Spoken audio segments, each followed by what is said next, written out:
এক শিকারী ছোট একটি পাখি ধরল। পাখিটি খুব বুদ্ধিমান ছিল।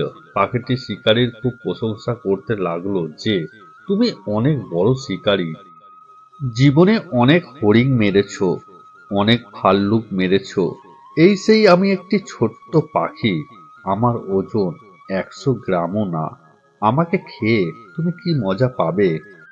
আমাকে খেলে তো তোমার পেটও ভরবে না। তার চেয়ে বরং আমাকে ছেড়ে দাও।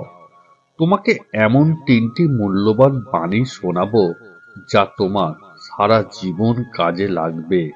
এমনভাবে সে কথাবার্তা বলছিল যে শিকারীর মন নরম হয়ে গেল।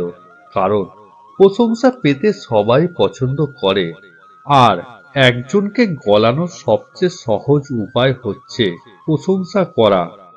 ভেবে দেখল, ঠিকই তো, এত ছোট্ট পাখি খেয়ে তো কোনো লাভ নেই। তার চেয়ে শুনি পাখিটা কি বলতে চায়, হয়তো এতে আমার লাভ বেশি হবে। শিকারী রাজি হওয়ায় পাখিটি বলল, আমি প্রথম বাক্যটি বলবো তোমার হাতের ওপর বসে, দ্বিতীয় বাক্যটি বলবো এই গাছের ডালে বসে, আর তৃতীয় বাক্যটি বলবো গাছের ওই মগডালে বসে। শিকারী বলল, ঠিক আছে। পাখি প্রথম বাক্য বলল, কখনো অলীক কল্পনা করো না, যা বাস্তব নয় সেটা কখনো বিশ্বাস করো না। শিকারী বলল, ঠিক কথা, সত্যিই তাই।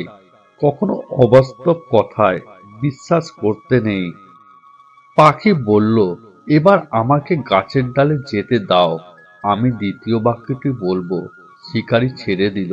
গাছের ডালে উঠে পাখি দ্বিতীয় বাক্যটি বলল, যা হাতছাড়া হয়ে গেল তা নিয়ে কখনো আফসোস করো না। শিকারী বলল, এটাও ঠিক, যা আর আমার নেই তা নিয়ে আফসোস করা তো বোকামি। পাখি এবার মগডালে উঠল। শিকারী বলল, এবার তৃতীয় উপদেশটি বলো। পাখি বলল, তৃতীয়টি বলার আগে দেখে নি আগের দুটি উপদেশ থেকে তুমি কিছু শিখেছো কিনা। পাখিটি বলল, আমার পেটে আছে 200 গ্রাম ওজনের একটি মুক্ত। শুনে শিকারী খুব আফসোস করতে লাগলো, হায় হায়, এ আমি কি করলাম? ধনী হওয়ার এত সহজ সুযোগ হাতছাড়া করলাম। বলেই পাখিটিকে ধরার ব্যর্থ চেষ্টায় উপরের দিকে লাফাতে লাগলো। কিন্তু পাখি তো তখন মগডালে। সে হাসলো, বলল, দেখো, আমি আগেই বলেছিলাম অবাস্তব কথা কখনো বিশ্বাস করো না। আমার ওজনই 100 গ্রাম, আমার ভেতরে 200 গ্রামের মুক্তা থাকবে কিভাবে? বলেছিলাম যা হাতছাড়া হয়ে গেল তা নিয়ে কখনো আফসোস করো না, কিন্তু তুমি তাই করছো। তোমাকে আর কোনো উপদেশ দেওয়া অর্থহীন, কারণ উপদেশ কান দিয়ে শুনেছ, কিন্তু তা থেকে কিছুই শেখনি। যখন নখ বড় হয় তখন আমরা নখ কেটে ফেলি, হাতের আঙুল নয়। ঠিক তেমনি সম্পর্কে যখন ভুল বোঝাবুঝি বাড়ে তখন ইগো ত্যাগ করো, সম্পর্ক নয়। যে মানুষ বলে তার আর শেখার কিছুই নেই, সে আসলে মরতে বসেছে। যতদিন বেঁচে আছো শিখতে থাকো। একটি অচেনা পথে কয়েকবার হাঁটলে সে পথ চেনা হয়ে যায়, কিন্তু মানুষদের যুগ যুগ ধরে দেখে আসলেও মানুষ চেনা বড় দায়। আজকাল মানুষ মজা কম করে, মজার ছলে অপমানটাই বেশি করে। নিজেকে কবরে রেখে দুনিয়াকে কল্পনা করে দেখুন, কেউ থেমে নেই আপনার জন্য। পৃথিবীর সবচেয়ে দামি তরল হলো চোখের জল। এর মধ্যে রয়েছে 1% জল আর 99% হৃদয়ের অনুভূতি। কাউকে আঘাত দেবার আগে অন্তত একবার ভাবুন।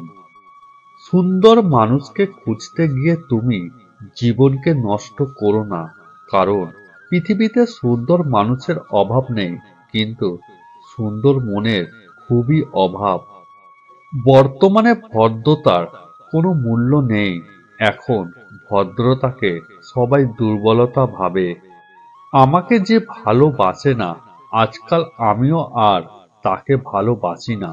কারণ ভালোবাসা মূলত অর্জন করতে হয়, ভিক্ষা করে পাওয়া কিংবা দেওয়া যায় না।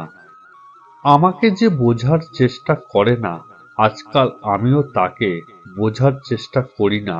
কারণ আমি ভালো না মন্দ কোনোটাই তার কাছে ব্যাখ্যা করার প্রয়োজনটাও বোধ করি না। যে নারী পুরুষদের শরীর দেয়, তার মধ্যে 5টি আচরণ দেখতে পাবেন। 1.